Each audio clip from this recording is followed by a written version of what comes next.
Ministro Ramos, por favor, vamos prestar atenção. Muito obrigado. Você gostou? Está ótimo. Senhores, bom dia. Essa reunião é por solicitação minha ao Presidente da República, porque nós iríamos apresentar isso à imprensa, que não foi apresentado, e começaram uma série de especulações sobre esse plano de retomada. Então, eu solicitei ao presidente uma reunião com os ministros, porque o plano não vai ter efeito se todos os senhores não nos ajudarem, cada um na sua área, claro. Tá? Na hora que nós precisarmos das pessoas para a coordenação do plano, o Ministério que não colocar uma pessoa realmente que seja envolvida e tenha capacidade para poder coordenar e executar, esse Ministério vai ficar mais fraco e aí o plano todo fica meio capenga. Tá? É uma apresentação de 10 minutos no máximo, mas é somente isso. Eu pediria também aos senhores que a finalidade não é reunião de ministros para nós discutirmos nada, simplesmente para apresentarmos o plano. Como é que saiu essa ideia? Então, eu estava conversando com diversos ministros, entre eles Rogério Marinho, o Tarcísio, inclusive o nome do plano, eu roubei do plano do Tarcísio, né? Pedi autorização a ele e roubei. É um plano Marshall brasileiro. Né? E eu comecei a observar que tinha plano do Ministério de Desenvolvimento Regional, que a economia tem plano, que a saúde tem plano, e não estava havendo uma coordenação, uma sinergia. Então esse foi o motivo dessa reunião aqui. Eu vou procurar ser bem breve no objetivo. Por favor, passa primeiro. Muito bom. Passou tudo, acabou. Então vamos acabar. Você está no fim, está errado, cara. Passa primeiro, muito bem. Os senhores podem observar o seguinte. Eu comecei com o presidente. O problema, nós estamos invertendo a questão de uma lógica de raciocínio. Nós temos um problema, né? Nós temos esse problema, temos que ver quais são as consequências negativas desse problema. Todo mundo sabia, sanitárias e econômicas, ninguém tem dúvida, com reflexo em todos os ministérios. Mas o foco não é na solução do problema, o foco hoje, de uma maneira geral, é quem é o culpado. Tá? E nós queremos recolocar, vamos dizer assim, readequar isso aí para como o governo deve reagir a esse problema para achar uma solução para as duas consequências negativas que ocorrem. Próximo. Então, é um programa. O programa se chama Pro Brasil. Tá? Dou crédito ao azar do Tarcísio por ele ter conversado comigo. Eu gostei e roubei. Né? Pro Brasil é um programa para integrar, aprimorar ações estratégicas. Os senhores vão ver que o foco, ele não é de governo, ele é de Estado. Eu estou tentando fazer uma projeção de 10 anos. Tá? Eu estou tentando, não, nós vamos ter que fazer isso. Para a retomada do crescimento socioeconômico em resposta aos impactos relacionados ao coronavírus. Tá? Pode passar. As dimensões do programa são essas aí. Tá? Ele pega um modelo de governança, ele busca melhoria da produtividade, investimentos estruturantes e ações estratégicas do setor público. Vai. O programa se divide em duas etapas, ou duas partes. O Pro Brasil, deixa eu ver aqui que eu não estou conseguindo enxergar. Ordem e o Pro Brasil Progresso. Tá? O Pro Brasil Ordem, que você não imprimiu para mim, e eu agradeço. Não, botou na página errada. Ele pega um arcabouço normativo, ele trata, essas são as medidas estruturantes dele. Vai ter que ter um arcabouço normativo, investimentos privados, segurança jurídica, jurídica e produtividade, melhoria no ambiente de negócios e mitigação dos impactos socioeconômicos. Na parte de investimento, ele foca em obras públicas, parcerias do setor privado. Esse programa também ele tem um foco na redução das desigualdades regionais. Tá? tem um foco na redução das desigualdades regionais. O Cid está com o dedo errado aí. E só um segundo, por favor. Pode passar, por favor, Cid. Qual é a abrangência do programa? Os senhores podem observar que ele tem uma parte de infraestrutura, ele tem ações viabilizadoras e tem ações de apoio na lateral. Como é que é o nome mesmo? Facilitadoras. Então, observe, na infraestrutura, com foco particularmente nessas obras que estão paralisadas, esses investimentos que nós estamos perdendo, que estão paralisados. Ele pega infraestrutura de transporte e logística, desenvolvimento regional e cidades, pega energia, mineração, telecomunicações. No desenvolvimento produtivo, ele foca na indústria, agronegócio, serviços e turismo. Nas laterais, os senhores têm a parte de cidadania, capacitação, saúde, defesa, inteligência e segurança. Tem também cadeias digitais, indústria criativa e ciência. E nas viabilizadoras, que são transversais em toda a parte do programa, nós temos finanças e tributação, legislação e controle, meio ambiente e a parte institucional e internacional. Qual é o nosso time frame que nós estamos pensando aí? A estruturação do programa. Eu preciso que os senhores, nós vamos fazer uma reunião, como os senhores podem ver. É a primeira reunião do grupo de trabalho, tá? Com todos os ministérios envolvidos. Na sexta-feira agora, tá? Os senhores vão receber o horário. E aí nós teremos de maio a julho a estruturação do programa. De agosto a setembro, o detalhamento do projeto. A partir de outubro, implantação em larga escala, tendo um foco prioritário naquelas ações que têm uma resposta mais imediata. Porque o brasileiro é o seguinte, na hora que nós lançarmos o programa, eles vão começar a cobrar resultado. Tá? Então eu tenho que ter alguma resposta para o público. E a efetividade dos processos de monitoramento, na realidade não está no final, ele está durante todo o processo. Tá? Passa mais um, sim. Volta. Aí. O horizonte do programa, se os senhores observarem, nós estamos pensando no horizonte, né, até 2020, na verdade até 2030. Tá? Mas uma primeira fase dele, ele é faseado até o final desse primeiro governo, mas com um planejamento que prossiga nisso aí. Esse é o foco do que o trabalho que os grupos vão ter que apresentar. Ok? Pode passar a última, por favor.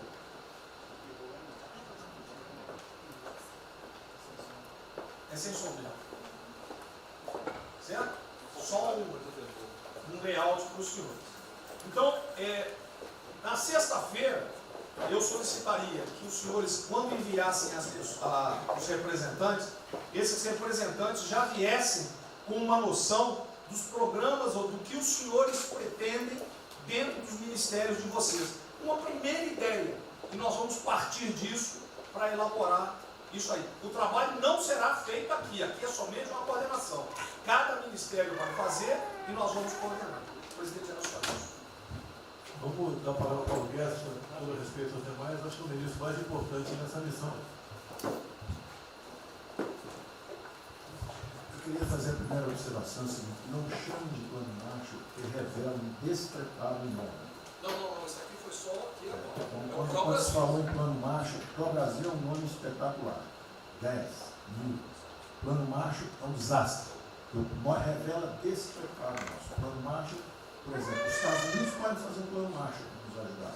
A China deveria financiar um plano macho para ajudar todo mundo que foi atingido. Então, a primeira linha da equação, a gente tem que tomar muito cuidado, isso é o plano pro Brasil. Nos fala plano mágico, é um desastre, vai revelar a falta de compreensão das coisas. A segunda coisa é o seguinte: é super bem-vinda essa iniciativa para nos integrarmos todos. Agora, não vamos nos iludir. A retomada do crescimento vem pelos investimentos privados, pelo turismo, pela abertura da economia, pelas reformas. Nós já estávamos crescendo. Voltar numa agenda de 30 anos atrás que é investimentos públicos financiados pelo governo. Isso foi o que a Dilma fez 30 anos. Então está cheio de gente pensando nessa eleição agora e botando coisa na cabeça de todo mundo aqui dentro. São governadores querendo fazer a festa, são às vezes ministros querendo aparecer, tem de tudo. E todo mundo vem aqui, vamos crescer, agora tem que crescer, tem que ter resposta imediata, o governo vai gastar. O governo quebrou. O governo quebrou. Em todos os níveis. Prefeitura, governador e governo federal. O que nós conseguimos fazer? Nós sinalizamos o contrário. Nós desalavancamos o banco público, reduzimos o endividamento, baixamos os juros e o Brasil ia começar a voar. Então, se a gente lançar agora um plano, todo o discurso é conhecido, acabar com as desigualdades regionais, marinho, claro, está lá, são os detalhes dele. É bonito isso, por isso é que o Lula e a Dilma estão fazendo há 30 anos. Se a gente quiser acabar igual a Dilma, a gente segue esse caminho. Então, eu acho o discurso bom, mas nós temos que tomar cuidado e reequilibrar as coisas. Não pode o ministro, para querer ter um papel preponderante esse ano, destruir a candidatura do presidente, que vai ser reeleito se nós seguirmos o plano das reformas estruturantes originárias. Então, eu tenho que dar esse recado, uma vontade de exposição, nós vamos ajudar tudo, mas nós não podemos nos iludir. O caminho desenvolvimentista foi seguido. O Brasil quebrou por isso. O Brasil estagnou. A economia foi corrompida, a política foi corrompida. A economia estagnou através do excesso de gastos públicos. Então, achar agora que você pode se levantar pelo suspensório, como é que o governo quebrado vai investir, vai fazer grandes investimentos públicos? Tarcísio sabe disso, conversando sempre. Tarcísio sabe o seguinte, quanto é que você consegue, Tarcísio, passar de 5 bi para quanto? Para 15, para 20, para 30? Multiplicou por 6.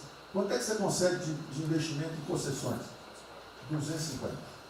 Tá certo? Então, ó, tem 100 bilhões vindo para saneamento, tinha 100 bilhões que viriam, as 17 maiores petroleiras do mundo viriam para a nossa seção onerosa, 100 bilhões de seção onerosa, 100 bilhões de mineração, 100 bilhões de saneamento, 230 bilhões de concessões, 500 bilhões. Cadê o dinheiro do governo para fazer isso? Não tem. Então, quem está sonhando é sonhador. A gente aceita. Politicamente, a gente aceita. Vamos fazer todo o discurso da desigualdade, vamos gastar mais, precisamos eleger o presidente. Mas o presidente tem que pensar daqui a 3 anos. Não é daqui a 1 ano, não. Tem muita gente pensando na eleição desse ano. É só a observação que eu farei. Eu estou fora de eleição, só um minutinho. A ideia aqui, ninguém falou em investimento público por enquanto. Inclusive, nós falamos ali em investimento, falamos inclusive em investimentos privados. O que tem que acontecer é o seguinte, eu estou vendo um plano de um monte de gente, nós temos que centrar aqui a imprensa, a economia, vai exatamente o que pode, o que não pode. Fundamental a coordenação. Até para isso na imprensa que está saindo. Que são na imprensa assim, plano Marshall e economia está fora. Quer dizer, alguém foi para a imprensa e falou, vê um plano Marshall ali, a economia está fora. Quer dizer, enfraquecer o nosso discurso num momento desse é uma tolice, é um atentado contra nós mesmos. Questão da imprensa, eu acho que eu resumi hoje na frente do Palácio 20 segundos. Eu não vou falar com vocês, que vocês vão deturpar, vocês inventam e potencializam. Tem que ser o papel de cada um, não pode um sair daqui no cantinho, foi mais ou menos. Não pode falar nada, tem que ignorar esses caras, 100%. Senão a gente não vai para frente. Tem que estar sendo pautado para esses pulhas. O tempo todo jogando um contra o outro. É Pedro Cristina contra mim. Não pode jogar Pedro Cristina, joga ela contra mim. O tempo todo. Tá? Então, se a gente puder falar zero com a imprensa, é a saída. Bom, eu vou ser muito rápido aqui, general. Primeiro, parabéns. É fundamental esse processo de coordenação e de centro de governo. Nós precisamos ter isso cada vez mais aprofundado e com melhor qualidade. Segundo, eu quero, não precisa, mas eu quero me somar a essa visão do ministro Paulo Guedes, porque vamos lá. Nós recebemos o governo com 36 mil obras paradas. Oriundas da onde? Do pátio. Só para lembrar. O Abraão tem não sei quantas mil creches. 3 mil creches paradas que somam nessas 36. Então, o que nós trouxemos para o Brasil e como é que nós começamos o ano, e eu vou lembrar, presidente, o senhor sempre disse, é muito triste ver um brasileiro chegar no exterior e ser recebido com o manto da desconfiança. Pois nós passamos, Paulo Guedes, o ano todo, Tarcísio, Tereza, Bento, o nosso ministro Marcos Pontes e outros, andando pelo mundo e fazendo o quê? Vendendo o Brasil. Terminamos o ano, lembra do número, 482 bilhões de investimentos para os próximos 20 anos. Uma boa parte, mineração, petróleo, por aí vai. Recebemos 90 bilhões de bônus de outorga. Nós temos 10 bilhões de dólares do governo da Arábia Saudita que precisa definir onde é que vai votar. Mas o príncipe autorizou. São 50 bilhões de reais. A dinheiro de ouro. Então, eu tenho convicção de que nós temos que continuar fazendo o que a gente vinha fazendo. Ou seja, aprofundando a participação da sociedade. Nós temos uma coisa emblemática aqui, que é a Lei da Liberdade Econômica, que pela primeira vez na história do Brasil, desde que o Brasil é Brasil, o cidadão diante do Estado tem razão, até que o Estado prove ao contrário. Foi isso que fez os americanos, que há 200 anos atrás eram muito mais pobres do que nós, ser muito mais ricos do que nós. Então, o aprofundamento são sim das reformas, é sim ousar e ter uma reforma tributária que baixe o imposto no Brasil, reduz a carga tributária, estou falando sério. A gente nunca discutiu isso entre nós, mas isso tem que caminhar para isso. Por quê? Porque aí nós damos fôlego à iniciativa privada para que ela faça o que tem que fazer e nós vamos ser mediadores desse processo. Apenas. E sinceramente, eu acho que todo o nosso esforço nos próximos dias tem que ser como é que nós mantemos a nossa linha, porque nós terminamos o ano, ministro Ernesto, ministro Tarcísio. O senhor foi recebido na Federação das Indústrias Alemãs com um slide que mostrava a 163 os caminhões atolados e a 163 pavimentado. E o presidente que coordenava aquele momento, eu estava lá lhe aguardando, voltando da Rússia, disse ao senhor, o que vocês brasileiros fizeram que nós não acreditávamos que vocês recuperaram a confiança e estão fazendo tantas transformações. Então, presidente, só para concluir, 100% dessa linha, mas que a gente não perca o foco original, porque por onde a gente estava caminhando, nós recuperamos a confiança externa e externa.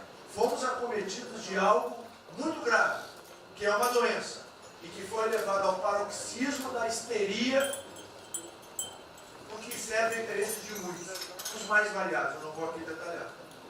Mas, sinceramente, temos que rapidamente voltar ao que nós estamos fazendo, porque nós estamos no caminho certo, e a prova disso é que todo mundo voltou a olhar o Brasil com respeito. Bom, eu vou partir do princípio que todos que estão aqui são bem intencionados e querem bem do Brasil. Tá? Então, nós não acreditamos em teoria da conspiração, nem que ninguém quer solapar os alicerces da República, nem abalar a administração do presidente Bolsonaro. Eu quero lembrar a todos que não existem verdades absolutas. Por favor, vamos refletir. O que está acontecendo hoje no mundo não tem parâmetro nos últimos 100 anos. O que está acontecendo hoje no mundo vai permitir, de acordo com a FMI, que foi a previsão de uma semana atrás, de uma diminuição de quase 3% do PIB mundial, no caso do Brasil de mais de 5%. Não tem parâmetro.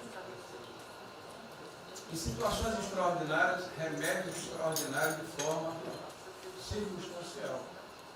Isso não significa que nós tenhamos a necessidade de implantarmos uma política permanente. O ministro Braga Neto, na sua apresentação, ele estabelece, inclusive, um limite temporal e deixa claro que é uma política de Estado. O que eu peço é que nós tenhamos aqui as mentes abertas e que os dogmas, quaisquer que sejam eles, sejam colocados de lado nesse momento. Porque os governos do mundo, certamente, têm a capacidade de entender o que está se passando.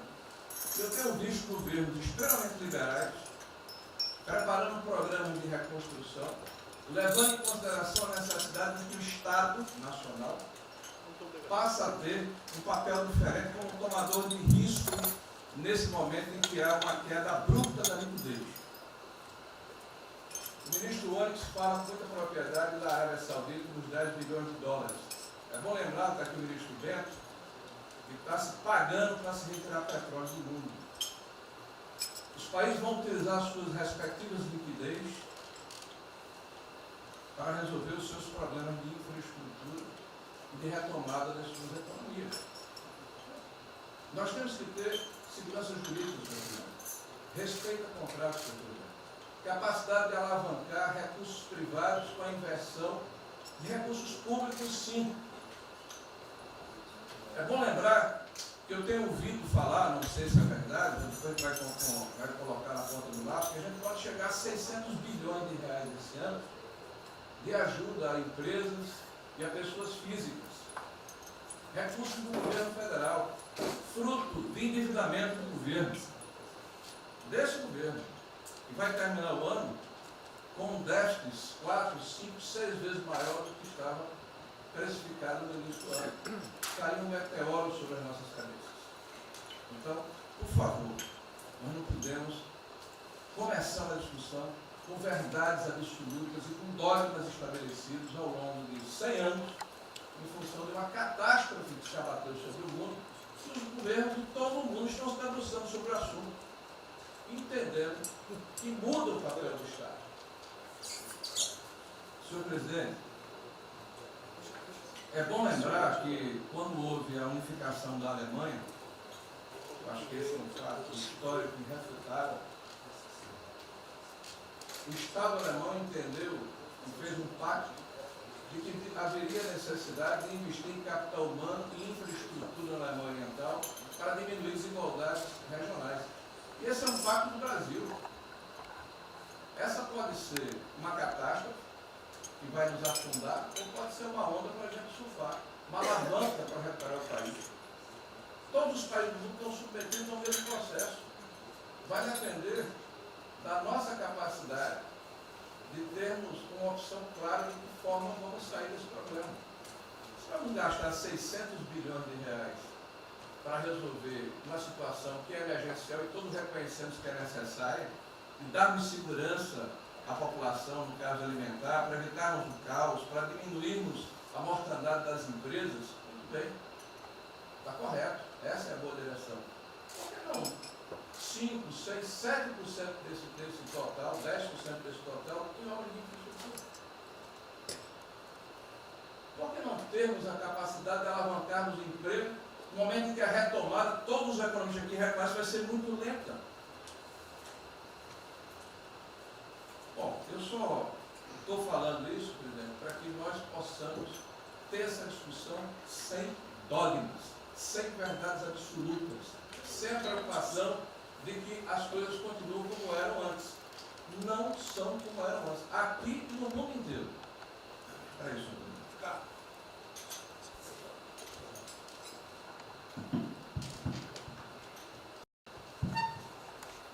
Presidente, estava assistindo atentamente a apresentação do colega Wilson Braga Neto. Na parte final, ali no slide das questões transversais, está o meio ambiente, mas acho que o que eu vou dizer aqui sobre o meio ambiente se aplica a diversas outras matérias. Nós temos a possibilidade, nesse momento que a atenção da imprensa está voltada quase que exclusivamente para o Covid e daqui a pouco para a Amazônia, o general Mourão tem feito os trabalhos preparatórios para que a gente possa entrar nesse assunto da Amazônia um pouco mais calçado, mas não é isso que eu quero falar. A oportunidade que nós temos, que a imprensa não está nos dando um pouco de alívio nos outros temas, é passar as reformas infralegais de desregulamentação, simplificação, todas as reformas que o mundo inteiro, nessas viagens que se referiu ao Mix, certamente cobrou dele, cobrou do Paulo, cobrou da Tereza, cobrou do Tarcísio, cobrou de todo mundo.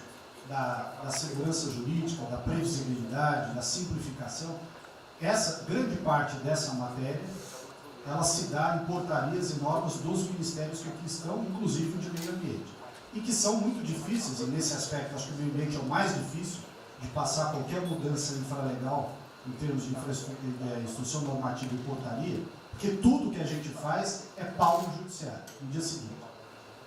Então, para isso precisa ter um esforço nosso aqui, enquanto estamos nesse momento de tranquilidade no aspecto de cobertura de imprensa, porque só fala de Covid, e ir passando a boiada, e mudando todo o regramento, e simplificando normas, de IFAM, de Ministério da Agricultura, de Ministério do Meio Ambiente, de Ministério disso, de Ministério daquilo. Agora é a hora de unir esforços para dar de baseada a simplificação regulatória que nós precisamos, em todos os aspectos. E deixar a AGU, o André não está aí, né?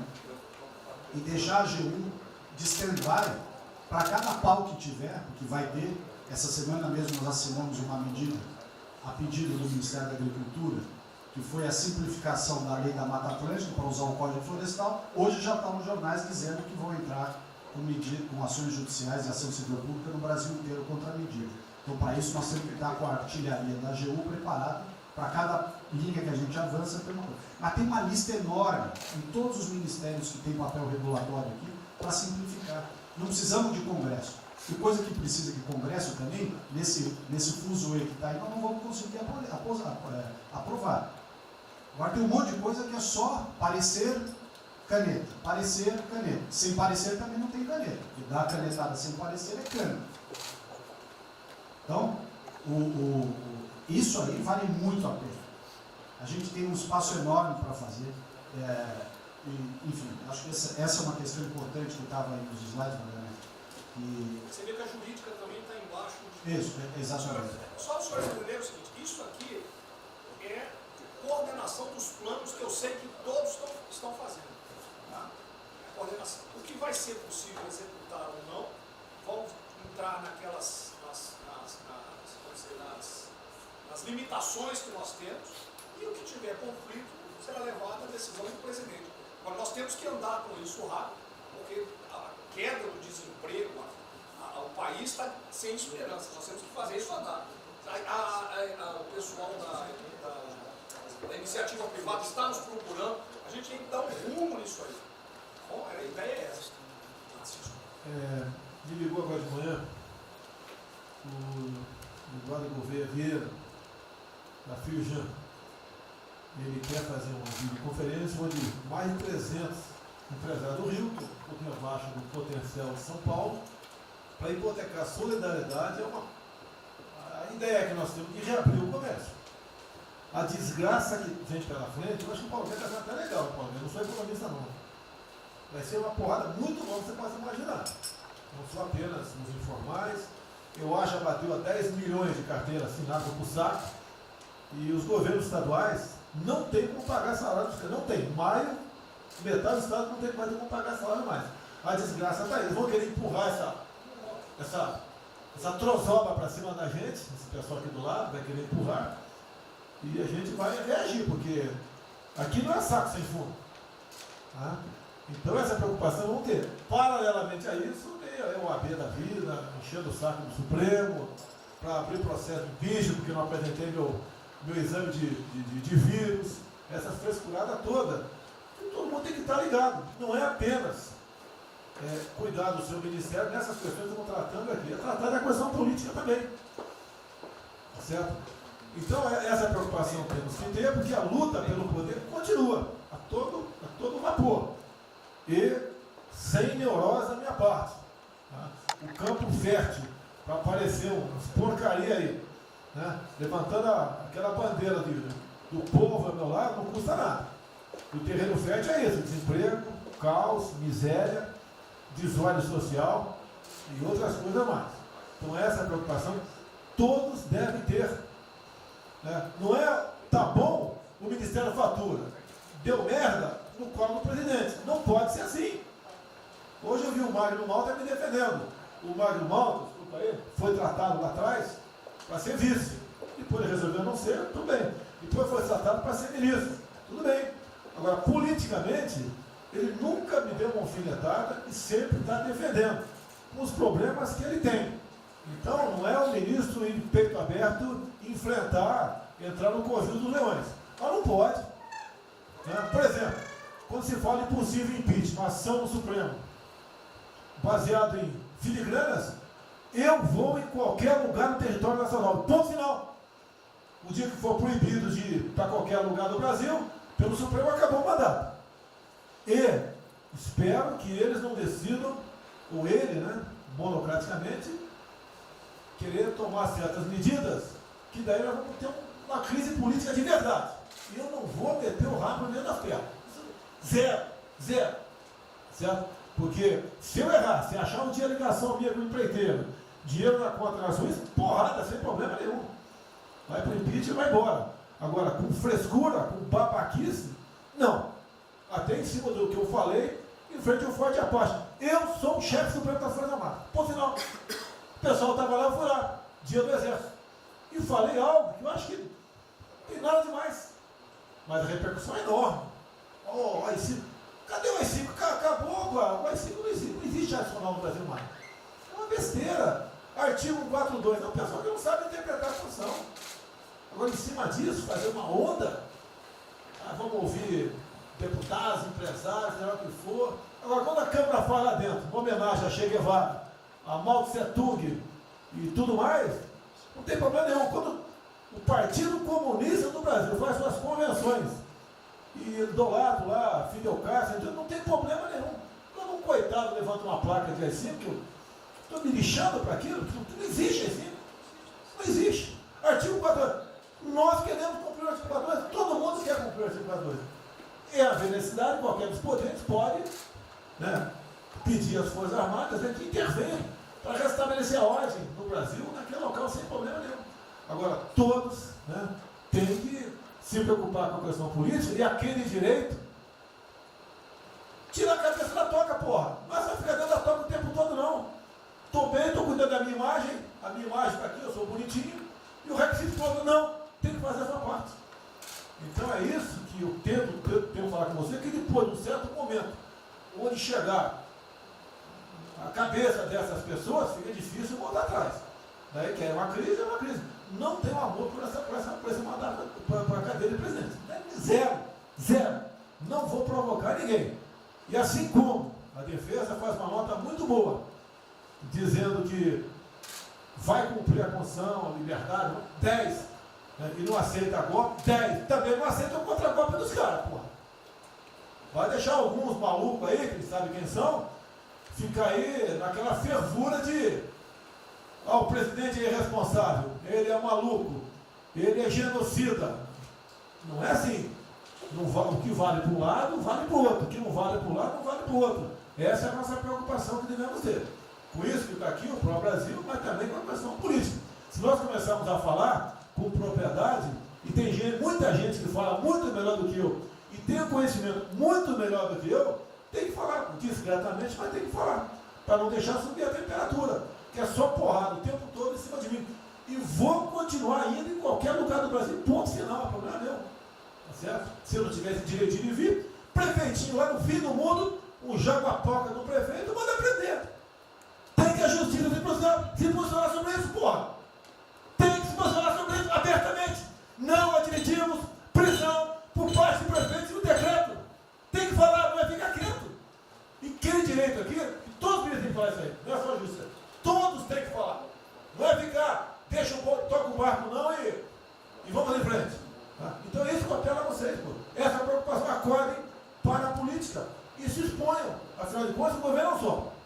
E se eu cair, cai todo mundo. Agora, se vai cair um dia, vamos cair lutando, uma bandeira justa, não para uma babaquice de exame antivírus, pô. Pelo amor de Deus, pô. Tá? Eu, até já bem claro, de uns 8 anos para cá, quando pedia farmácia de manipulação, um remédio qualquer, eu falava com o médico. Bota um nome de fantasia, porque se for o meu nome para lá, como era sempre um cara manjado, né, tem 3, 4 que vão manipular lá o medicamento, pode me envenenar, pô. E assim é a mesma coisa a questão do vírus, entre outros. De acordo com o interesse, o cara dá negativo, ou dá positivo, depois que deu, vai para a contraprova, vai dar problema. E nós sabemos, tá certo, que nós temos um compromisso com a verdade. Eu jamais mentiria se não tivesse realmente um exame negativo. Jamais eu mentia negativo, deu positivo, vice-versa, jamais. A verdade é acima de tudo. Então é o apelo que eu faço a todos que se preocupem com política para não ser surpreendido. Eu não vou esperar o barco começar a afundar para tirar água. Estou tirando água e vou continuar tirando água de todos os ministérios. Tocante é isso. A pessoa tem que entender. Se não quer entender, paciência, pô. E eu tenho o poder e vou interferir em todos os ministérios, sem exceção. Nos bancos eu falo com o Paulo Guedes, se tiver que interferir.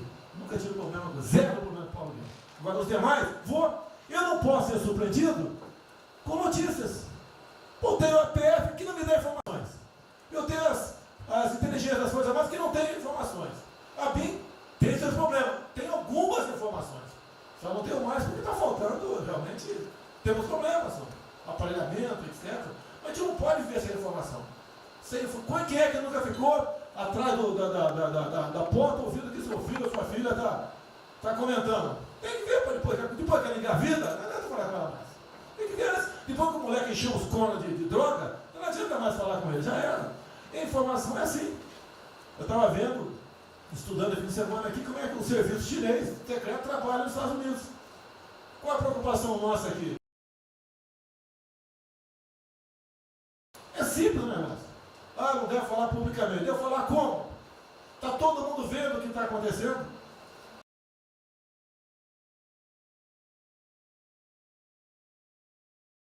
Tudo bem.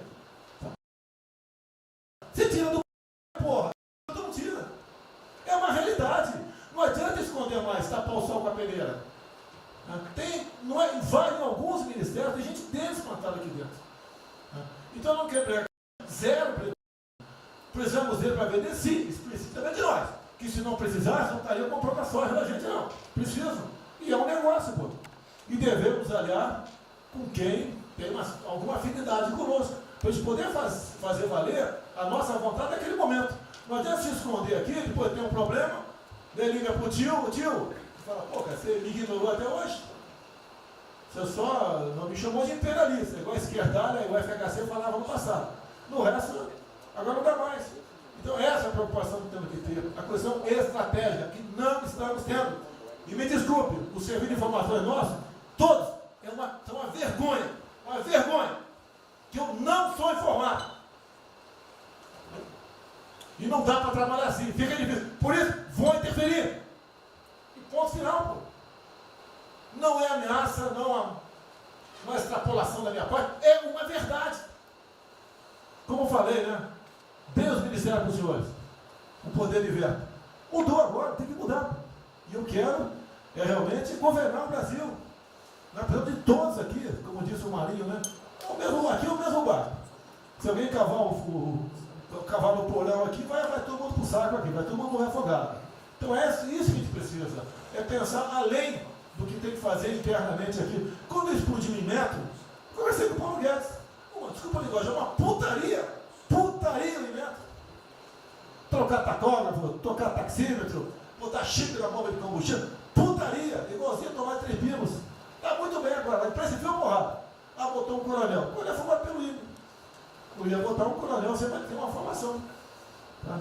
E assim nós devemos agir. Como estava discutindo agora, IFAM, está lá vinculado à cultura. Eu fiz a cagada em escolher, não escolher uma pessoa que tivesse também outro perfil. Uma excelente pessoa que está lá, tá? Mas tinha que ter outro perfil também. E vamos parar com a capa no Brasil. Compara com o Luciano Hang. Encontra lá um cocô petrificado de índio, para a obra. Para a obra. O que tem que fazer? Alguém no IFAM que resolva o assunto. E assim nós temos que proceder. E assim, cada hora, como eu falei da Tereza Cristina, que mudou a questão normativa, revocou a questão normativa, ajudou 400 mil pessoas no Vale do Ribeira, parabéns. Assim são outras decisões. A questão de armamento, tá? As questões de... por quê? Espera aí. Ministro da Justiça, por favor. Foi decidido há pouco tempo que não podia botar algema em quase ninguém. Por que estão botando algema em cidadão que está trabalhando, ou mulher que está em praça pública, e a justiça não fala nada? Tem que falar, pô! Vai ficar quieto até quando? Ou eu tenho que continuar me expondo? Tem que falar, botar para fora, esculachar. Não pode botar algema. Decisão do próprio Supremo. E vão ficar quietos até quando? Fica humilhando o nosso povo, porque isso está crescendo. O pessoal fica apontando para mim, votei em você para você fazer alguma coisa. Votei em você para você tomar decisões, para você brigar. E é verdade. Eu estou me lixando com a reeleição. Eu quero mais que alguém seja eleito, se eu vier candidato, tá? Eu quero ter paz no Brasil, mais nada. Porque se for à esquerda, uma porrada de vocês aqui tem que sair do Brasil, que vão ser presos. E eu tenho certeza que vão me condenar por homofobia, 8 anos por homofobia. Ele inventa o racismo, como inventaram agora pro Von Traub. Desculpa usar a puta que eu pariu. O Von Traub pode ter falado uma merda do mundo, mas racista? Vamos ter que reagir, pessoal. É outra briga. Tem que ser um governo com altivez. Se expor, mostrar que nós temos o povo do nosso lado. Que nós somos submissos ao povo. Nós queremos realmente, como disse, se não me engano, Margaret Thatcher, né? Ou Reagan, não sei, para ser conduzido pela povo brasileiro, ponto final. Onde o povo está, vamos estar juntos. Eu não convidei ninguém para ir para frente do Forte Apache. Ninguém, zero. Estava na casa do meu filho, fiquei sabendo, vou para lá. A empresa está falando agora que não sei, 2 ministros militares aí não aceitaram meu convite. O dia que ou eu convido o ministro para o churrasquinho em casa, eu pago a missão. Eu vou pagar a missão. A missão for absurda, o ministro falou, tchau, tô fora. Tá certo? Ou vai e fica puto, mas vai, pô. E jamais eu vou pagar uma missão escrota para quem quer que seja. Nem no quartel fazer isso com recruta, nem no quartel. Tá certo? Quem tirar o nosso convívio aqui, que é muito bom, partir para essa linha. Não estamos em desespero, nós estamos bem. Não somos acusados de desvio, de corrupção, nada, tá zero. Temos problema pela frente. Vamos tentar solucionar. Eu tenho conversado com vários ministros. E vamos solucionar. Porque o destino do Brasil está na mão desse grupo privilegiado que está aqui. E eu não seria nada sem vocês. Vocês não seriam ministros sem eu. Duvido. Dificilmente eu tenha sido ministro tivesse uma data aqui. Eu duvido. Podia aceitar por alguns dias, né? Depois ver a sacanagem que ia ser. Não ia ser diferente do que foi os 2 anos anteriores do PT. Né? Ia pedir para sair. Então, um apelo para vocês. Todo mundo se preocupa com o futuro do Brasil, com a questão política. Criticar o ato de uma pessoa ou outra não é criticar o Congresso ou de criticar o Supremo Tribunal Federal. Quem não ficou revoltado, viu o Moro ficou revoltado com a liberdade desse pessoal. Por causa de vírus, botou esse estuprador para fora. Imagine ter estuprado uma filha nossa, um filho da puta desse posto de liberdade. Nós temos que colocar no lugar dessas pessoas, desse pai que tem a filha estuprada, e o vagabundo foi posto na rua. Com a decisão, foda-se quem seja, tem que jogar pesado em cima disso. Não é um desabafo, pessoal, é uma realidade. O nosso barco está indo, mas não sabemos ainda, no momento, dado o último caso, vírus, para onde é nosso barco. Pode estar indo em direção ao iceberg. A gente vai para o fundo. Então vamos se ligar, vamos se preocupar. Quem de direito se manifesta com altivez, com palavras polidas, tá? Mas tomar uma posição. Porque não pode tudo veio para a minha retaguarda, tudo. Tá? E vocês têm que apanhar junto comigo, logicamente, quando tiver motivo para apanhar, ou motivo para bater.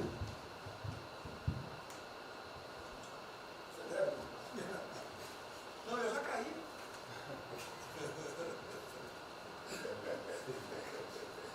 O ministro Moro falou.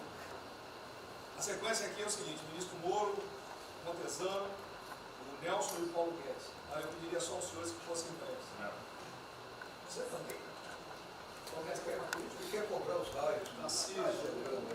Depois do Moro. Bem, a primeira questão do plano ali que foi apresentado, fica aqui o registro do meu elogio, certo que ele tem que ser preenchido aí nos detalhes, existem as questões econômicas a ser resolvidas lá pelo Ministério da Economia, a ser trabalhado também com as outras áreas econômicas. Só faria uma sugestão aqui, ministro, se pudesse colocar desde logo, em algum momento desse plano, alguma referência importante também à segurança pública e a controle da corrupção. Foram 2 temas centrais, né, nas últimas eleições, e são 2 temas que, embora, claro que o plano vai ficar sujeito aí ao detalhamento necessário, mas acho que é importante ter uma referência inicial para não parecer que nós estamos descurando desses aspectos específicos. Nós não entramos em detalhes, porque isso aqui, os senhores viram que todos os ministérios praticamente responderam, isso aí para mim viria no detalhamento do ministério, mas eu acho que politicamente cabe. Não, sim. Não, eu entendo que cabe no detalhamento, mas acho que uma referência né, seria interessante. Tem que apontar também que foi uma vitória do governo, do presidente. No ano passado houve uma queda expressiva desses principais indicadores criminais.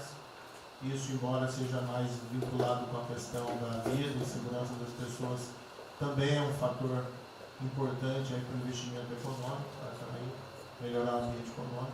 E o controle da corrupção também é pressuposto. Né? Então, faria exclusivamente essa sugestão específica. Muito obrigado. Já está anotado. Montezano, ministro, primeiramente, parabéns.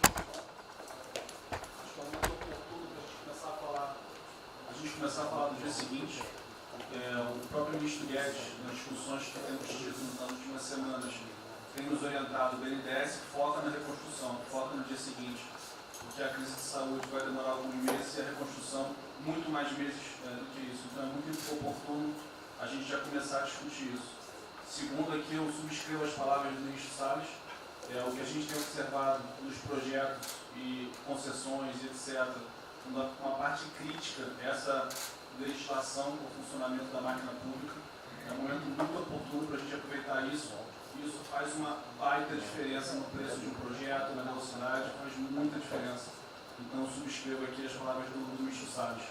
E, por último, ministro, quando eu assumi o banco em julho, o banco estava montado como uma fábrica de empréstimo. O banco, durante 15 anos, foi uma fábrica de empréstimo.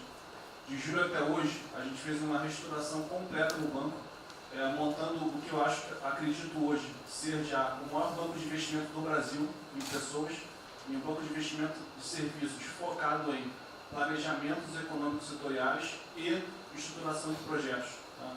O banco já está atuando dessa forma.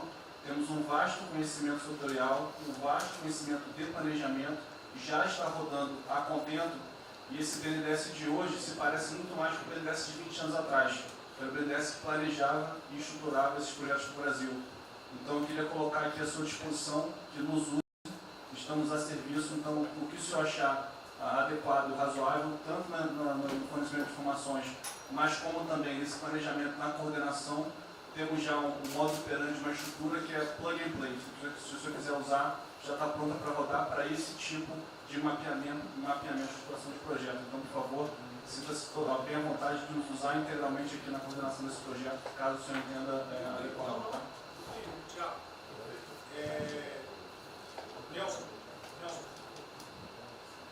Bom, estou chegando aqui, então é importante que eu coloque para você como é que a gente vai trabalhar. A saúde ela é fundamental, porque enquanto a gente não mostrar para a sociedade que a gente tem o controle da doença, da saída dela, qualquer tentativa econômica vai ser ruim, porque o medo vai impedir que você trate a economia como uma prioridade. Então, controlar a doença hoje é fundamental. E controlar a doença não significa que a gente vai curar a doença em uma semana, mas que a gente não é um barco à deriva e que a gente tem uma estratégia para trabalhar essa doença. Então, são três coisas que a gente vai trabalhar. Primeiro, a informação, para entender o que é a doença, qual é a evolução dela, como é que está a infraestrutura para cuidar da doença. Porque um dos grandes problemas que a gente tem hoje, se a gente olhar o Brasil hoje, ele é um dos melhores países em número em relação à mortalidade. O que assusta é você ver que o hospital não consegue atender, a gente no frigorífico, a gente está abrindo cofre em algum lugar para enterrar, e isso traz medo. E o medo impede que qualquer outra atividade tenha sucesso. Porque enquanto isso não for sanado, o restante vai ter muito pouca chance de ser comprado pela sociedade. A segunda coisa é estruturar a operação de cuidado. Então a gente vai investir em logística, vai investir na parte de compra e tentar melhorar o processo. Por quê? Porque se eu tiver os hospitais funcionando, eu vou ter os pacientes tratados, eu não tenho a sensação da crise, o medo melhora e o restante pode entrar. E a terceira coisa é a gente deixar claro um programa de saída do isolamento e do distanciamento.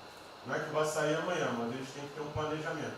Porque aí a gente realmente mostra que a situação está na nossa mão. Pode ser que demore um pouco, mas a gente está controlando esse processo, que a gente não está sendo um barco à deriva. Então, basicamente, eu queria falar para vocês, essa é a forma como a gente vai tratar, e a gente vai estar interagindo com todos os ministérios que forem necessários, para que isso aconteça da forma mais rápida possível. Basicamente é isso, é um prazer estar aqui com vocês.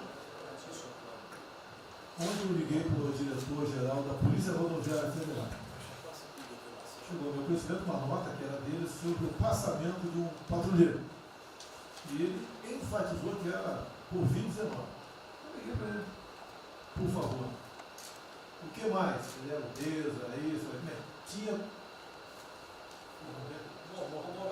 comorbidades. Mas ali na nota dele só saiu Covid-19. Então, vamos alertar aquele direito do respectivo ministério, pode botar Covid-19, mas bota também, fibrose, um montão de coisa. Não pensa nesse negócio, tem um montão de coisa lá.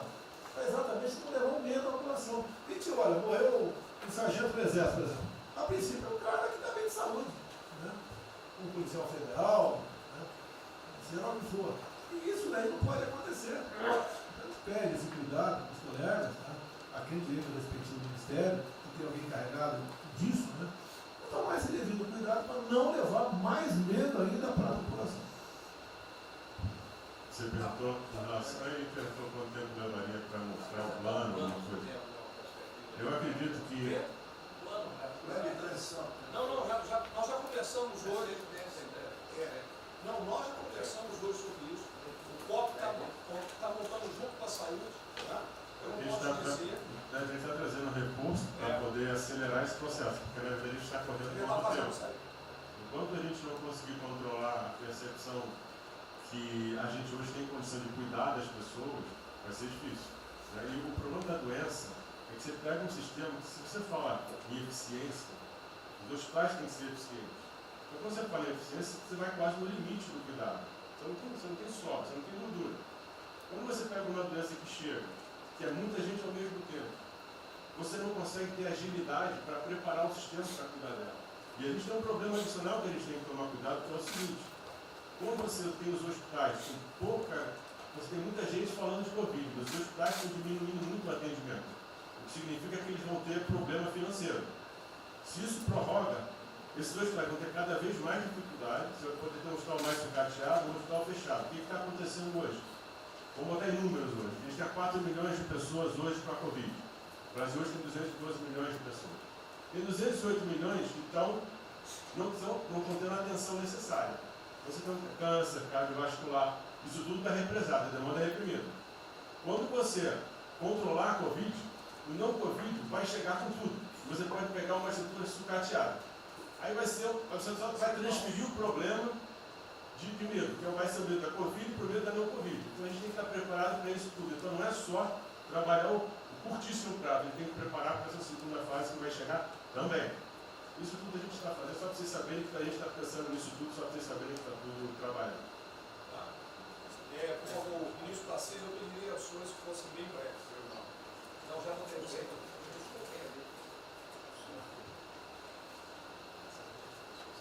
Só para louvar a iniciativa, acho que é importante essa coordenação da Casa Civil. Tenho certeza que é o que a sociedade espera isso de nós. A boa notícia é que a gente vem conversando com os investidores, eles estão interessados no nosso programa de concessão. Claro que a gente vai ter que ajustar alguma coisa nos projetos em função da percepção do nível de risco.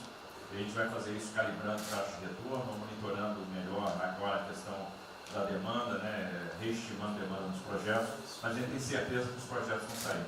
Qual o cuidado que a gente tem que ter? A gente fala em 250 bi de investimento, só que concessão funciona o seguinte: o que a gente contratar agora vai gerar investimento em 2023, 2024, não é imediato.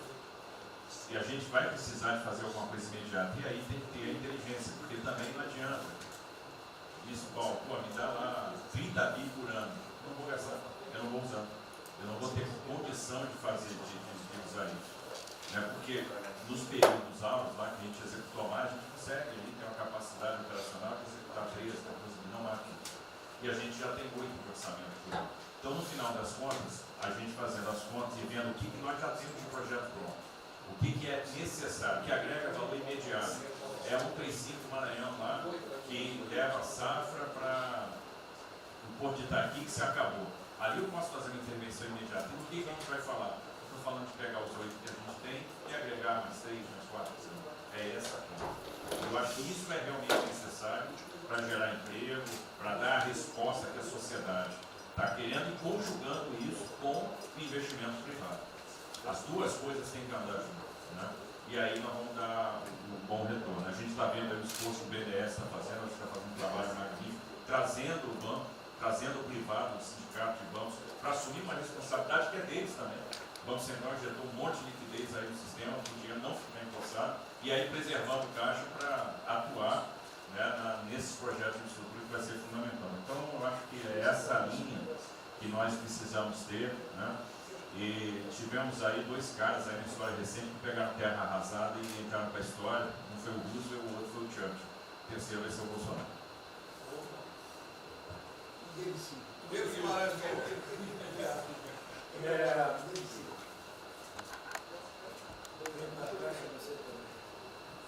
peço aos senhores que sejam breves.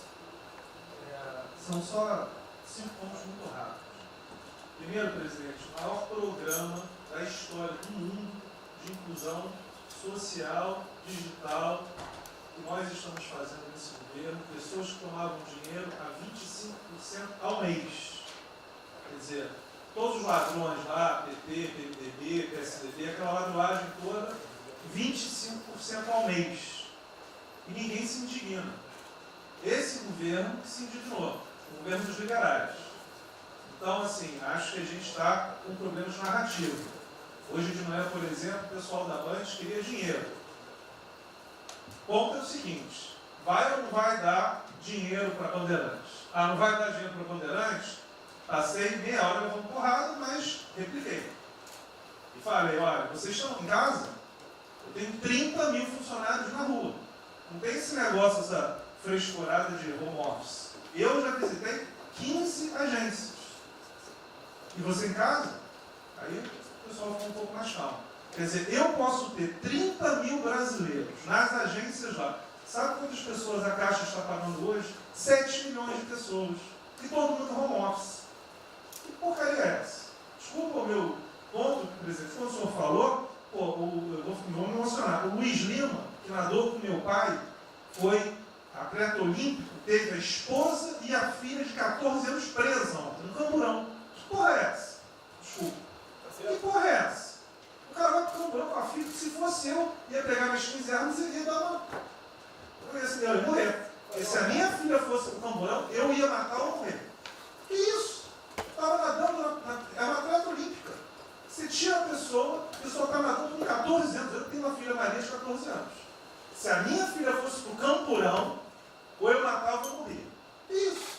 E a esposa do Luiz Lima nem usou o fato de ser esposa do deputado federal. Mas assim, foi calado, saiu e calado. aquele governador roubando para a direita, para tudo quanto é lado. Então o governador rouba, aí ele sai prendendo todo mundo e fica tudo isso por isso mesmo. Aí a gente faz o maior programa da história da humanidade de inclusão de pessoas que recebiam 25% ao mês cobrado.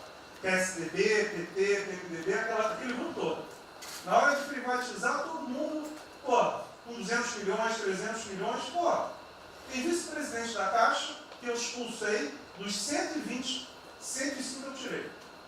E se o senhor precisar, obviamente, meu chefe, o ministro Paulo Guedes, ele decide. Não tem problema. Inclusive, porque o que acontece? Se roubar, eu vou ligar para o ministro Moro para prender. Agora, se precisar de um diretoria, não sei o quê, desde que sejam honestos, o ministro Paulo Guedes é que decide, etc. Mas dos 120, eu tirei 105. E na Caixa, não tem desobstidade, até onde eu saiba. Mas, assim, eu acho que a gente está levando muita porrada, presidente. E, de novo, não estou dizendo ninguém daqui não, só leva porrada. Agora, tem limite.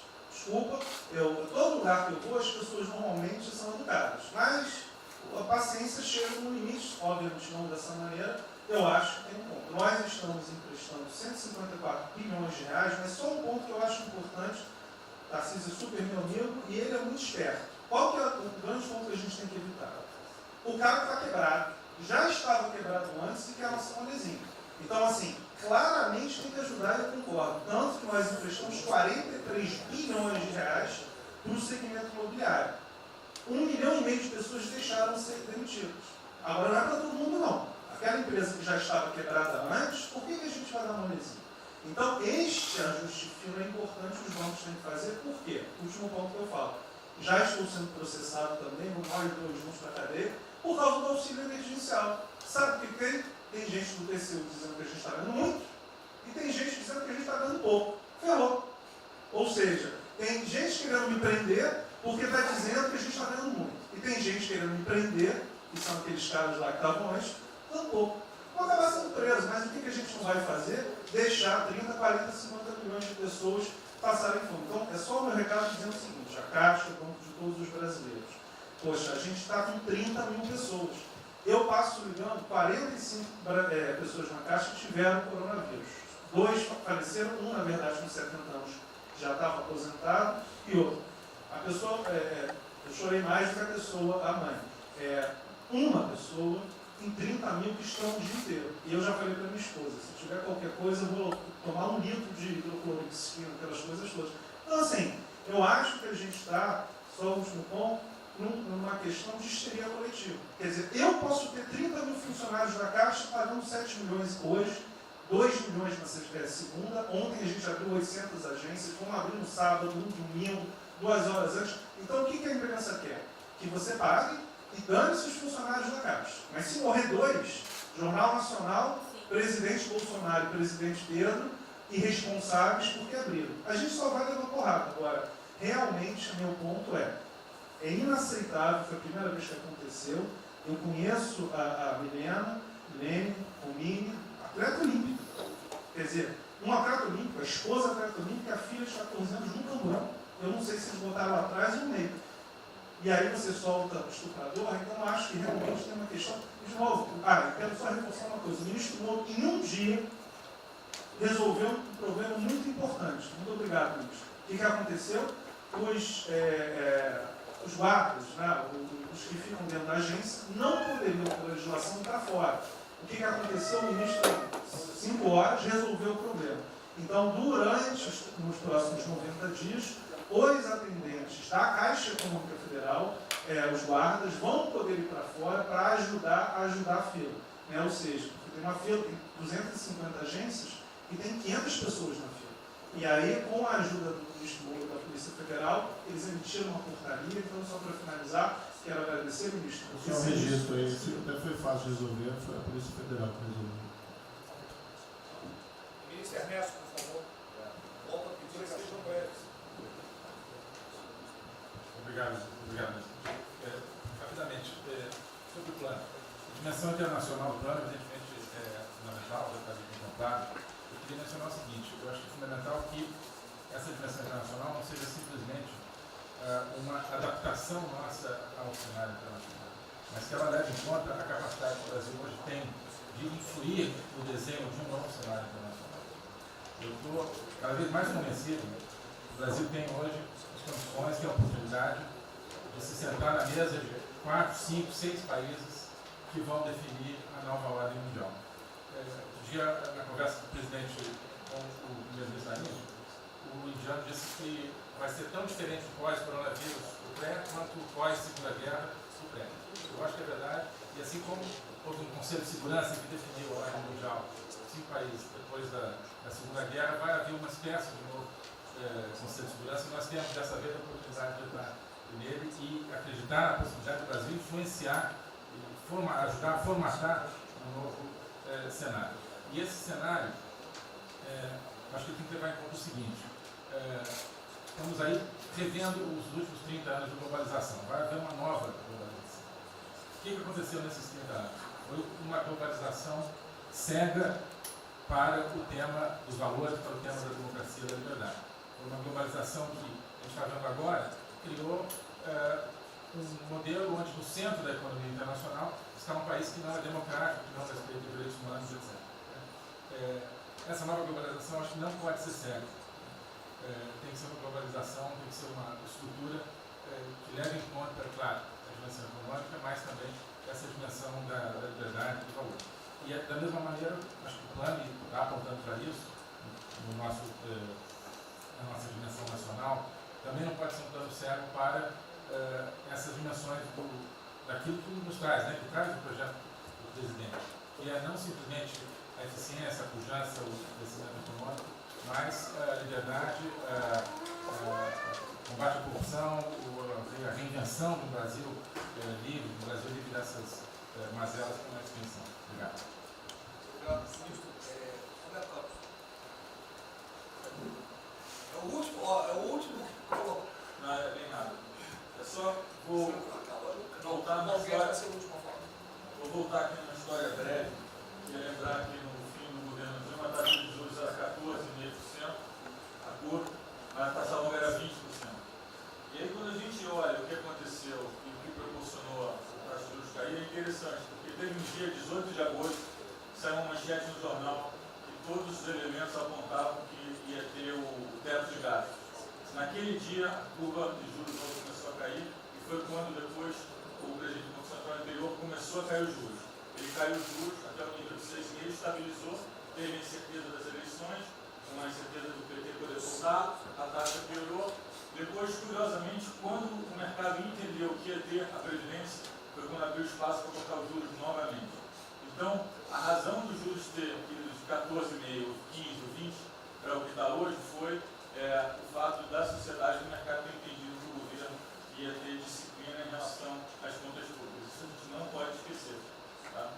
Me permite, Roberto, então você está dizendo aí que não só a Selic tem como uma taxa longa, nós devemos basicamente a PEC do teto, é isso? Isso. Estou dizendo exatamente isso. E depois também a Previdência. Então, dito isso, eu acho que é importante a gente passar essa mensagem. Um outro tema só, aí em relação ao plano, 3 pontos só que eu acho importante. A gente tem feito reuniões entre os banqueiros centrais de vários países do mundo, quase todas as semanas. Eu acho que tem 3 pontos que são importantes. Primeiro, existe um consenso hoje que o mundo privado está com muito medo de tomar risco. Então, que não vai ter como ter uma saída rápida sem que o governo não entre de alguma forma no mundo risco. Porque o mundo privado está com medo de tomar risco pelo fator medo. É um fator que o doutor mencionou que eu acho que é muito importante. Se amanhã você permitir todo mundo no estádio de futebol ver um jogo, será que todo mundo vai sair de casa? Vai? Qual é o fator medo? E o fator medo é interessante porque quanto mais informação você tem, mais medo você tem. Porque a mídia joga medo. Então você tem hoje uma classe mais alta que tem mais medo que a classe mais baixa, exatamente porque eles têm mais acesso à informação e a informação enviesada. Então, o primeiro ponto é esse tomar risco. O segundo ponto rápido é um tema que eu acho que está muito crescendo também, crescendo bastante, que é a análise, que a gente chama de análise intertemporal. Quando você faz uma ajuda, quando o governo faz um gasto, geralmente acontece 2 coisas. Ou você bota fundo perdido, ou seja, esse gasto não vale nada, e aí vai ter um reflexo na economia, na taxa de juros, ou as pessoas exageram falando esse gasto vai ser um multiplicador. Provavelmente não é nenhuma coisa nem outra. O que eu acho que falta de analisar os gastos do governo é o quanto desse gasto que eu recupero lá na frente, via preservar empregos, via manter uma empresa viva que ia morrer. Então eu acho que falta a análise completa do gasto. O gasto nunca é fundo perdido. Também ele nunca é muito multiplicador, ele é um meio do caminho entre uma coisa e outra. E o que eu acho que falta é a análise de eu vou gastar tanto e esse gasto vai ter essa efetividade. Por exemplo, existe uma percepção do mercado que dinheiro para governador e prefeito é dinheiro jogado fora. Pode ser que seja mentira, mas existe essa percepção hoje. E tem vários vídeos rodando por aí, os senhores devem ter visto, de que o dinheiro vai para a prefeitura e não vai parar, porque vai em bem intangível, que é difícil de controlar. Vai em programa que a pessoa nunca tem como monitorar. Então, acho que é importante esse tema de fazer essa análise que é temporal e ver realmente qual é a eficiência do gasto. E por último, último ponto, conversando com investidores, a gente tem feito isso, inclusive nós fizemos uma conversa, 2 bancos centrais com investidores, inclusive de infraestrutura, e o problema principal que aparece em toda a conversa no Brasil, do investidor privado, é que no passado, toda vez que o investidor privado entrou, teve muita sacanagem. O tema da governança é super importante.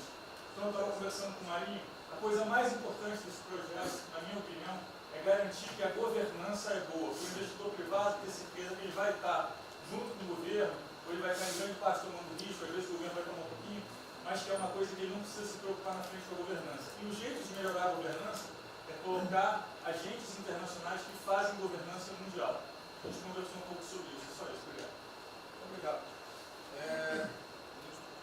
Ministra Damares, por favor. Perdão, Marcelo já falou? Não. Ministra, perdão. Ministra Damares. Ministro, parabéns pela ideia, mas eu preciso lembrar e eu preciso fazer sempre isso para que a gente não perca o foco, a questão dos valores, ministro. Esse governo tem o pilar dos valores. Não se pode construir nada neste governo sem a gente trazer valores. Nós estamos sabendo, e a gente está falando o tempo todo, que nós não seremos mais os mesmos depois dessa pandemia. O mundo não será mais o mesmo, nós não seremos mais o mesmo, e nós vamos ter que fazer uma revisão de políticas públicas no mundo todo e no Brasil. Nós vamos ter que nos reinventar, com certeza. Neste momento, o que nós estamos vendo aqui no nosso comitê? Nós estamos buscando dados e não estamos encontrando dados. Nós recebemos um governo que não tinha dados, os dados que nós tínhamos eram falsos, mentirosos. Um Brasil de achismo, um Brasil de talvez, eu acho que é, talvez sim, talvez não. Políticas públicas construídas até agora nessa nação em cima de talvez e de achismo. Nós vamos ter que rever muita coisa. É um país plural. Quando a gente vai buscar os povos tradicionais agora para a gente construir enfrentamento ao coronavírus, nós descobrimos, ministros, que nós temos 1.300.000 ucranianos no Brasil. Ninguém nunca falou de ucranianos para nós. A questão do anterior do Ministério, por 2 vezes eu mandei a mensagem, não se manifestou, não se interessou, mas eu acredito que é um projeto que pode, sobretudo, trazer para o governo federal uma boa visibilidade com essa preocupação de quem está na linha de frente do combate, que são os profissionais de saúde. Visando 2 coisas, eu já vou terminar, que é primeiro melhorar essa logística do profissional de saúde, que sempre tem um hotel próximo ao hospital, aos hospitais, e também a preservação da família desses profissionais, mostrando, obviamente, a sensibilidade do presidente Jair Bolsonaro na preocupação com essas vidas desses profissionais. Obrigado. Tem uma reunião, que dia que é? Parece que é hoje, às 16 horas. Hoje, então. É uma reunião marcada para a gente discutir isso aí. Saúde Obrigado. e turismo. A gente dividiu. Penúltimo debatedor, ministro Weidel. Obrigado. Em 3 anos eu... Fica lá no penúltimo. Obrigado. Em 3 anos, através do Onix, eu conheci o presidente. Nesses 3 anos eu não pedi uma única conselho, não tentei promover minha carreira, me ferrei na física, ameaça de morte, na universidade, e o que me fez, naquele momento, embarcar junto, era a luta pela liberdade. Eu não quero ser escravo nesse país. E acabar com essa porcaria que é Brasília. Isso aqui é um campo de corrupção, de privilégio. Eu tinha uma visão extremamente negativa de Brasília. Brasília é muito pior do que eu podia imaginar. As pessoas aqui perdem a percepção, a empatia, a relação com o povo. Se sentem inexpugnáveis. Eu tive o privilégio de ver a mais da metade aqui desse time chegar. Eu fui secretário executivo do ministro Onix. Eu acho que a gente está perdendo um pouco desse espírito. A gente está perdendo a luta pela liberdade. É isso que o povo está gritando. Não está gritando para ter mais Estado, para ter mais projetos, para ter mais... O povo está gritando por liberdade. Ponto. Eu acho que é isso que a gente está perdendo. Está perdendo mesmo. O povo está querendo ver o que me trouxe até aqui. Eu, por mim, botava esses vagabundos todos na cadeia. Começando no STF. E é isso que me choca. Era só isso, presidente. Eu realmente acho que toda essa discussão de vamos fazer isso, vamos fazer aquilo, eu vi muitos ministros que chegaram, foram embora. Eu percebo que tem muita gente com agenda própria. Eu percebo que tem, assim, tem um jogo que é jogado aqui, mas eu não vim para jogar o jogo. Eu vim aqui para lutar. E eu luto e me ferro. Eu estou com um monte de processo aqui no Comitê de Ética da Presidência. Eu sou o único que levou processo. É um absurdo o que está acontecendo aqui no Brasil. A gente está conversando com quem a gente tinha que lutar. A gente não está sendo duro bastante contra os privilégios, contra o tamanho do Estado. E eu realmente estou aqui de peito aberto, como vocês sabem disso. Levo tiro, odeio o Partido Comunista. Ele está querendo transformar a gente numa colônia. Esse país não é. Odeio o termo povos indígenas, odeio esse termo, odeio. Povos ciganos, só tem um povo nesse país. Quer, não quer sangue ré. É povo brasileiro, só tem um povo. Pode ser preto, pode ser branco, pode ser japonês, pode ser descendente de índio, mas tem que ser brasileiro, pô. Acabar com esse negócio de povos e privilégios. Só pode ter um povo. Não pode ter ministro que acha que é melhor do que o povo, do que o cidadão. É um absurdo, a gente chegou até aqui. O senhor levou uma facada na barriga. Fez mais do que eu, levou uma facada. Mas eu também estou levando gordoada e estou correndo risco. E fico escutando esse monte de gente defendendo privilégio, teta. Entendeu? É isso. Negócio, empréstimos. A gente veio aqui para acabar com tudo isso, não para manter essa estrutura. E esse é o meu sentimento extremamente chateado que eu estou vendo. Essa oportunidade se perder. Eu sou, evidentemente, eu estou no grupo dos ministros que está mais ligado com a militância. É evidente que eu era militante. Eu estava militando de peito aberto, continuo militando, do ponto de vista de carreira. Eu poderia ter tentado me dar bem. Não foi isso que eu fiz. Não foi isso que eu fiz. Sei que isso daqui é um palácio, existem intrigas palacianas, estou sendo muito franco. E a gente pode sim perder a liberdade, perder esse país. Ninguém vai se dar bem se a gente perder esse país. Quem vai se dar bem são pouquíssimas famílias. Pouquíssimas famílias. Não se iludam. Não se iludam. É isso. Deixa eu complementar aqui. O que o Ventório está falando, estou com 65 anos, a gente vai se aproximando do que não deve. Eu já tenho me policiado tocante a isso daí. São pessoas aqui em Brasília, os três poderes, que não sabem o que é povo. Eu converso com alguns, não sabem o que é um feijão com arroz, não sabem o que é um supermercado, esqueceu. Acho que o dinheiro cai do céu.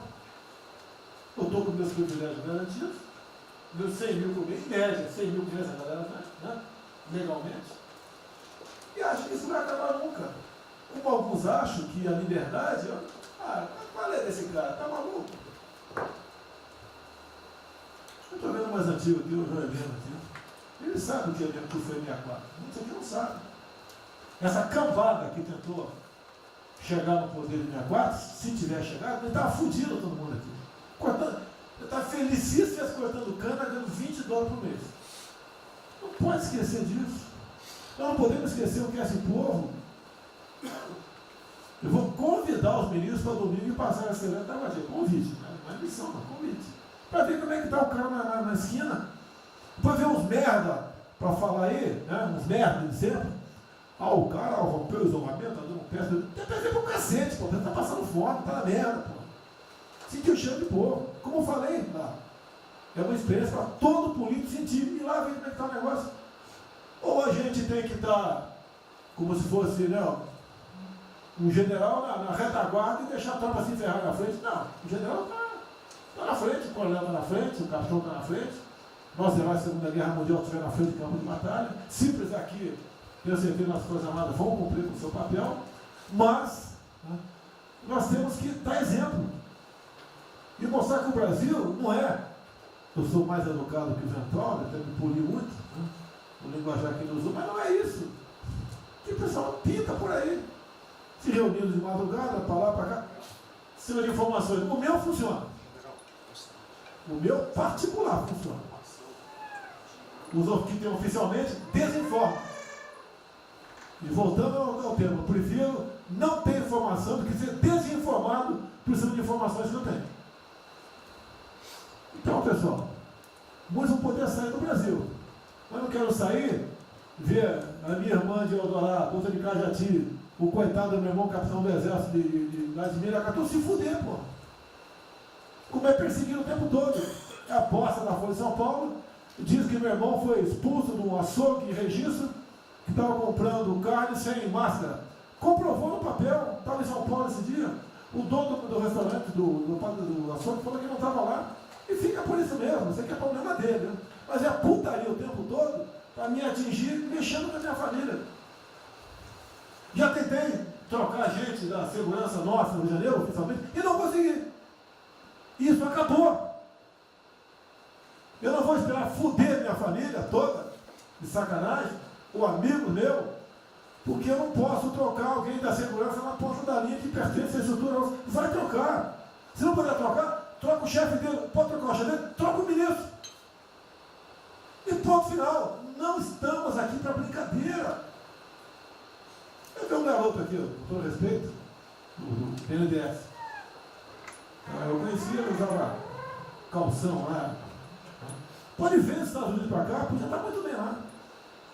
Veio para cá, eu tentava mudar o Brasil com o vídeo do Paulo Guedes. E amigos, pais dele, coincidência, né, Paulo Guedes? Eu não lembro dos teus pais, não de você, tá certo? Mas alguém que está investindo aqui. E todos nós temos que pensar nisso.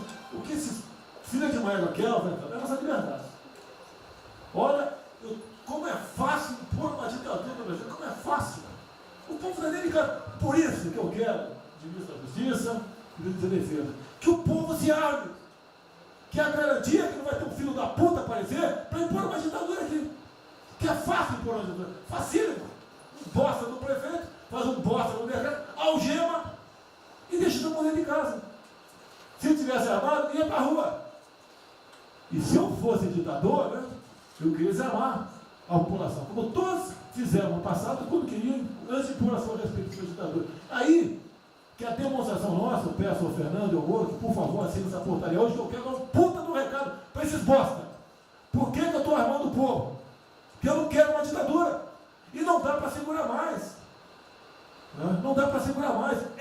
Quem não aceitar as minhas bandeiras da Maris, família, Deus, Brasil, armamento, liberdade de expressão, livre mercado, quem não aceitar isso está no governo errado. Espere para 22, né, o seu Álvaro Dias, espere o Alckmin, espere o Haddad, ou talvez o Lula, né? E vai ser feliz com eles, pô. No meu governo está errado. É escancarar a questão do armamento aqui. Eu quero todo mundo armado. Que o povo armado jamais será escravizado. E que cada um faça, exerça o teu papel, se exponha. Aqui eu já falei. Pede o ministério quem for elogiado, pela Folha e pelo Globo. Pelo antagonista. Tá? Então tem certos blogs que só tem notícia boa de ministro. Não sei como. O presidente atrapalha ninguém. Não atrapalha ninguém. Deixa cada um se fuder. Damares, o presidente fala de liberdade. Deixa cada um se fuder do jeito que quiser.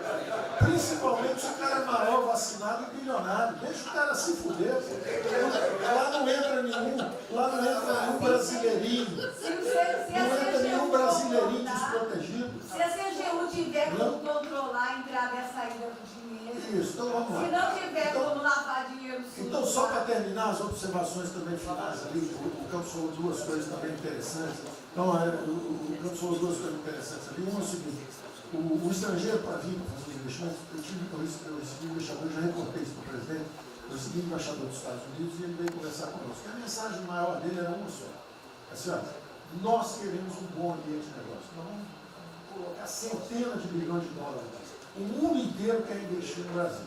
Agora nós precisamos de um bom ambiente de negócio. Simplificação de impostos, segurança jurídica, coisa desse tipo. Né? Então, o secretário do Comércio Americano, que é o Wilbur Ross, o cara me disse o seguinte: eu só tenho um conselho para vocês. Vamos aderir ao GPA, que é o General Purchasing Agreement, que é o seguinte: é um acordo, nós com a entrada na OECD, nós assinamos esse acordo, e esse acordo diz o seguinte: não pode haver nenhuma compra governamental sem transparência. Acabou. Então não basta a gente fazer isso, quer dizer, não vai fazer concorrência para concessão, privatização. Então nós já estamos na pista certa, já estamos indo na direção certa. Só uma informação sobre isso aí. Eu fiz uma reunião com o pessoal da CDE essa semana, agora foi semana passada, falando do nosso interesse. Eles falaram que já nos consideram da CDE. Sim. Tá? Então, os ministérios, estou falando isso porque vários ministérios têm uma pauta a cumprir. Vamos continuar nisso porque vamos dizer, a impressão foi excepcional. Isso. Só um dado aqui do ACDE, só um dado aqui. rapidamente da OCDE, Damos o apoio do Não, o embaixador disse isso. O embaixador disse: nós não podemos perder a oportunidade do presidente estar tão próximo aqui. Os nossos dois presidentes estão próximos. Nós não podemos perder essa oportunidade. O presidente da OCDE disse que realmente os Estados Unidos, que era, vamos dizer assim, tinha uma certa objeção, agora já está favorável. Isso é. Ministro, é só um dado, a OCDE, 90% dos países que hoje integram a OCDE já contam com os resorts integrados. Os outros 10% são muçulmanos. 88% tem um ensino domiciliar, então a gente vai entrar com a MD hoje lá, tá? Vamos escolher. Pronto, obrigada.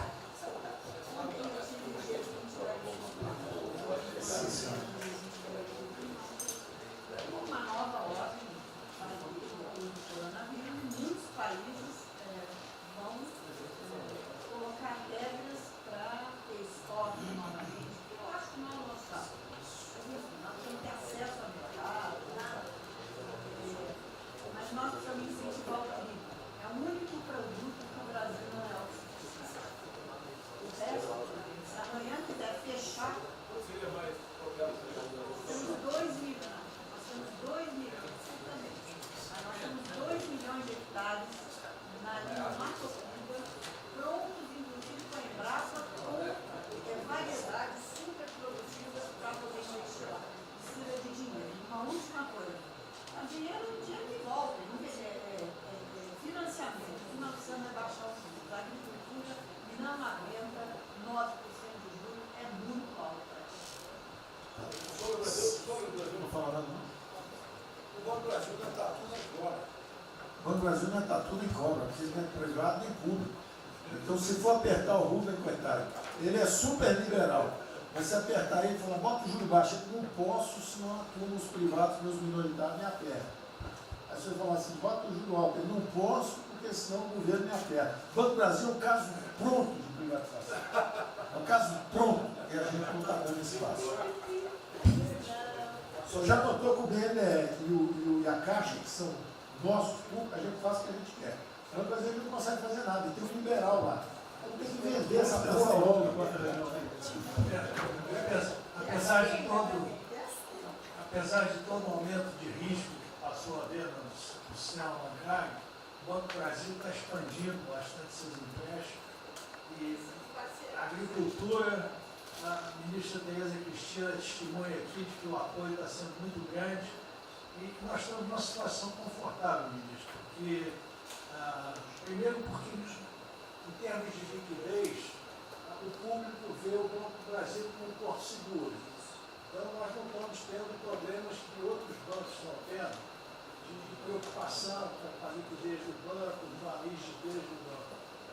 E na nossa formação de resultado, as pessoas físicas não têm um papel preponderante dentro do Banco do Brasil. E nós temos a felicidade, nesse momento, de contar com folhas de pagamento de empresas públicas, das Forças Armadas, né, que em termos relativos estão numa situação mais segura do que o cidadão comum que não participa de empresas públicas. Mas só confesse o seu sonho. Confesse o sonho. Confesse o seu sonho. Em relação à privatização... Foi em 23 a confessa, agora não. Em relação à privatização, eu acho que fica claro que com o BNDES cuidando do desenvolvimento, com a Caixa cuidando da área social, o Banco do Brasil estaria pronto para um programa de privatização. Né? Mas isso a gente pode fazer. Só se discute, só se fala isso em 23. A gente pode fazer um dia um seminário aí, que possa escrever aí. Porque o Banco do Brasil, no passado, teve muitos privilégios pelo fato de ser público. Né? As folhas de pagamento vinham naturalmente do Banco do Brasil para a Caixa, a administração dos depósitos judiciais eram sempre do Banco do Brasil e da Caixa. Hoje isso tudo é processo de concorrência. Nós temos que pagar muito caro por esses antigos privilégios que não são mais privilégios. E fica só o lado ruim de ser estatal, pesando no Banco do Brasil. Porque a gente não tem a mesma facilidade de contratação, a gente não tem a mesma facilidade de demissão de maus funcionários, e vai por diante. Quer dizer, tudo tem que submeter ao governo, tem o Tribunal de Contas travando tudo. Né? O Tribunal de Contas, hoje em dia, é uma usina de terror. Se a gente faz alguma coisa, está arriscado ir para a cadeia. Se não faz, é processado por inação. Né? Você não tomou as providências que tinha que ter tomado. Virou um terror isso. Se ficar o bicho quieto, se correr o bicho come. Agora, se me perder, eu queria fazer uma observação rápida sobre a área de medicina. Eu acompanho os números diariamente. Eu vejo que os óbitos, eles chegaram diários, passaram de 200 durante alguns dias, 4, 5 dias, mais de 200 pessoas sendo mortas. De uns 4, 5 dias para cá, esses óbitos caíram bastante, já não chegam mais na casa de 200. A minha sensação, de quem não é especialista no negócio, mas que observa os números, é que o tal do pico, o tal famoso pico, que gerava tantas preocupações, a minha sensação é que esse pico já passou. Né? Agora, é que o senhor não viu o número que nós mostramos assim agora, mas isso é outra história. Senhores, sem querer cortar, muito obrigado a todos, porque senão não teria.